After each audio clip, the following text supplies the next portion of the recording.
जय भीम, जय भारत, जय संविधान साथियों। आज हम आपके बीच में एक दो दिन पहले जो मुद्दा चल रहा है आरक्षण को लेकर, यूजीसी को लेकर, साथियों देश के अंदर हाय तौबा मची हुई है आरक्षण को लेके, यूजीसी बिल को लेके। मगर मैं ये कहना चाहता हूं साथियों कि आरक्षण इतना चुभता है तो ईडब्ल्यूएस क्यों नहीं छोड़ देते।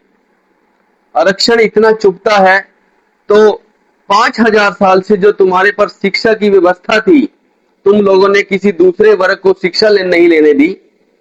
मात्र और मात्र तुम लोगों के पास शिक्षा लेने का अधिकार था। दोस्तों, इसके पीछे स्पष्ट ये कहानी है कि ये लोग सोचते हैं कि सब हमारे से नीचे हैं और जितनी भी जातियां हैं सबसे ऊपर हम हैं। मेन विशेष कारण यही है साथियों, इस देश के अंदर गैर बराबरी थी, धर्मों में लोग बंटे हुए थे, जातियों में लोगों को बांटा हुआ था साथियों। इसीलिए आरक्षण की जरूरत पड़ी। आरक्षण से वो लोग ऊपर आए जिन लोगों को इन लोगों ने सदियों से नीचे दबाया रखा था। वो चाहे राजनीतिक मुद्दा हो, चाहे सामाजिक मुद्दा हो, चाहे वो न्यायपालिका का मुद्दा हो साथियों, इन्होंने जाति के आधार पर निम्न से निम्न वर्ग को अपना गुलाम बना रखा था। ये एक षड्यंत्र था। इसीलिए बाबा साहब डॉक्टर भीमराव अंबेडकर जी ने जो संविधान के अंदर आरक्षण दिया है, इस देश के SC, BC, OBC, ST community को, और आज के समय में तो ईडब्ल्यूएस भी इस सरकार ने बहुमत के साथ पास कर दिया, क्योंकि इन लोगों की सरकार है साथियों। इन लोगों को ईडब्ल्यूएस मिला है। जो इससे पहले भी साथियों मैं आप लोगों को बता चुका हूं कि आरक्षण यदि 100% है तो 100% हर वर्ग में बांट दे तो वो बराबर समान हो जाएगा, मगर ऐसा नहीं है। इन लोगों को 51.5% आरक्षण मिलता है, लेकिन इस देश के अंदर कोई आवाज उठाने वाला नहीं है। चाहे वो सोशल मीडिया हो, चाहे वो प्रिंट मीडिया हो, चाहे वो यहाँ की जो दलाल मीडिया है, चाहे वो हो, केवल और केवल इस देश में दंगा भड़काने के लिए आए दिन टीवी पर न्यूज चलती है। आए दिन सिर्फ और सिर्फ मौजूदा सरकार का गुणगान चलता है। सिर्फ और कोई शिक्षा की बात नहीं होती, कोई रोजगार की बात नहीं होती। वो भी साथियों इस देश को आगे ले जाने के लिए जो बातें होती हैं, उसकी कोई मुद्दा, उसकी कोई बात टीवी पर आपको, अखबार में नहीं मिलेगी। केवल और केवल प्रचार ही प्रचार आपको मिलेगा मौजूदा सरकार का। जिन लोगों ने ये सरकार बनाई साथी, आज वो जंतर मंतर पर बैठे हैं। कोई कह रहा है कि हमें लाठियां मारी, कोई कह रहा है कि हम हनुमान चालीसा पढ़ रहे थे। इसमें भी साथियों इन लोगों को शर्म नहीं आती कि जो लोग अपने घरों में बैठे हैं उनको ये लोग आज भी गालियां दे रहे हैं। कारण क्या है? आरक्षण का। कारण क्या है? जाति का। क्योंकि ये लोग नहीं चाहते कि जो वर्ग, जिस जिस वर्ग पर इन्होंने सदियों से अत्याचार किए हैं, उनका शोषण किया है साथियों, वो इनके बराबर आ सके। मैं कहना चाहता हूं साथियों, आरक्षण खत्म करना चाहते हो, कर दो। मैं इस सरकार से कहना चाहता हूं, क्या जातियां पहले खत्म होनी चाहिए जो पहले आई थी? 5,000 साल से जो जातियां बनी हैं, जो वर्ण बनाए गए थे, क्या पहले आरक्षण आया था या जातियां आई थी? जातियां पहले थी और आरक्षण बाद में आया। जो पहले थी क्या उसको समाप्त करना जरूरी है या नहीं? ये मेरा आपसे सवाल है। कमेंट बॉक्स में देना साथियों इसका जवाब। मैं ये बताना चाहता हूं आपको कि आज भी ये लोग अपने आप को स्वर्ण कहते हैं, अपने आप को पीछे सरनेम लगाते हैं ब्राह्मण, अपने आप के सरनेम के पीछे लगाते हैं ये कि हम स्वर्ण हैं। हम इन लोगों को आरक्षण चुभता है। आरक्षण को मात्र 70 से 80 साल हुए हैं साथियों, मगर इन लोगों को पता नहीं आरक्षण के अंदर ऐसा क्या है प्रावधान कि इन लोगों को 70 से 80 साल दिया हुआ आरक्षण हम इनको चुभता है। इसमें एक बात और है साथियों, आरक्षण नाम मात्र है। आरक्षण अगर मिलता कायदे से, संविधान की बदौलत और संविधान के अनुसार ये आरक्षण मिलता, तो आज इस देश की स्थिति कुछ और होती। क्योंकि संविधान को आज तक लागू ही नहीं किया। अगर संविधान को 100% ये लोग लागू कर देते हैं तो हमारा देश अमेरिका से भी आगे निकल जाए, अमेरिका से भी ऊपर हो जाए, मगर नहीं, सबको अपने धर्मों की पड़ी है, सबको अपनी जातियों की पड़ी है। मैं ये कहना चाहता हूं, आप लोग किसी जाति को या किसी धर्म को बुरा भला कहने की बजाय आप लोग संविधान को पढ़ो और उसमें जो आप लोगों के लिए राइट दिए हैं पहले उसके बारे में जानो।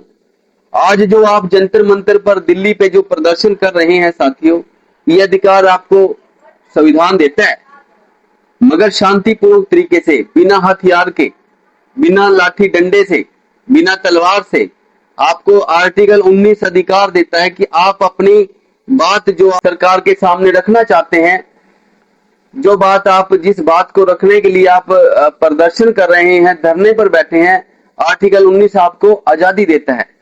साथियों, इन लोगों को आरक्षण इतना चुभता है साथियों कि आए दिन कहीं ना कहीं शोषण भी होता है, और उस संविधान की बदौलत हमें जो राइट मिले हैं, हम थोड़ा बहुत जो सोशल मीडिया पर आ गया, जो मीडिया में आ गया, थोड़ा बहुत हमें न्याय मिल पाता है, अन्यथा वो भी न्याय हमें नहीं मिल पाता। उसके लिए भी हमें जद्दोजहद, हमें संघर्ष करना पड़ता है, सड़कों पर उतरना पड़ता है।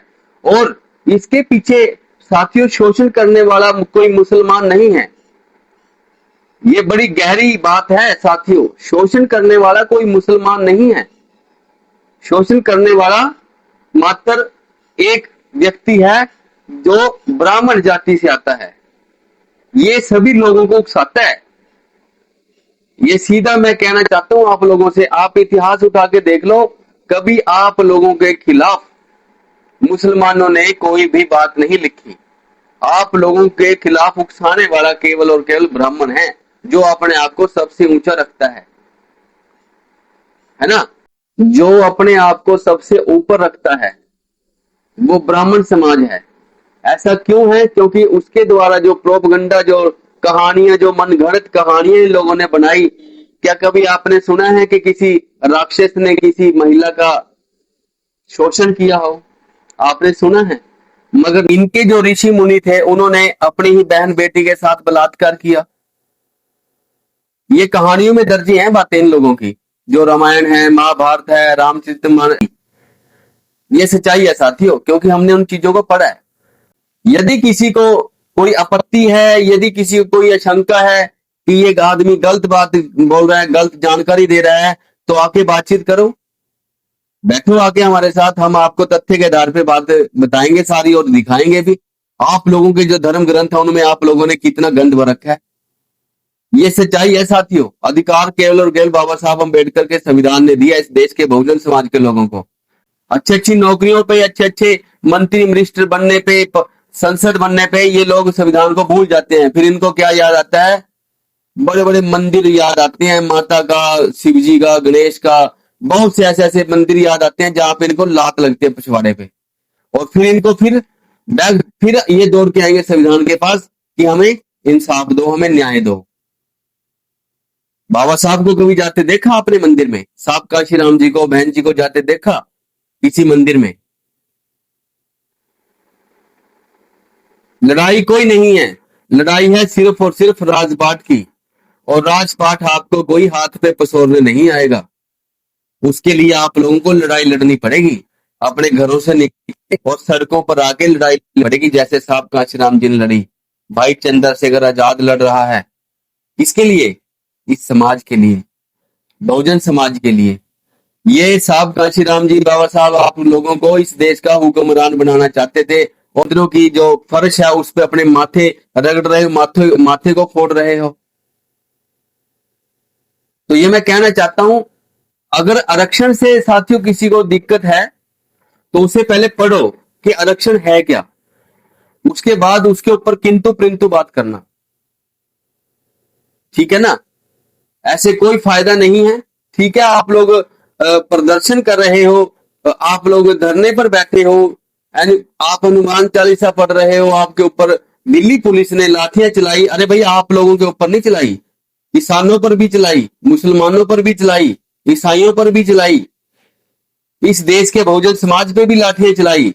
मगर इस देश का बहुजन समाज अपने अधिकारों को पाने के लिए संवैधानिक तरीके से वो लड़ाई लड़ता है, और उनको वो राइट बाबा साहब अम्बेडकर ने दिए हैं इसलिए मैं आप लोगों को कहना चाहता हूं साथियों, यदि आप लोग प्रोटेस्ट कर रहे हो तो संवैधानिक तरीके से करो, किसी के बारे में कोई गलत ना बोलो। इस सरकार को भी पता है ये आपके साथ ही है ये सरकार भी, मगर ये आरक्षण को खत्म नहीं कर सकती क्योंकि इनको पता है बहुजन समाज की ताकत का।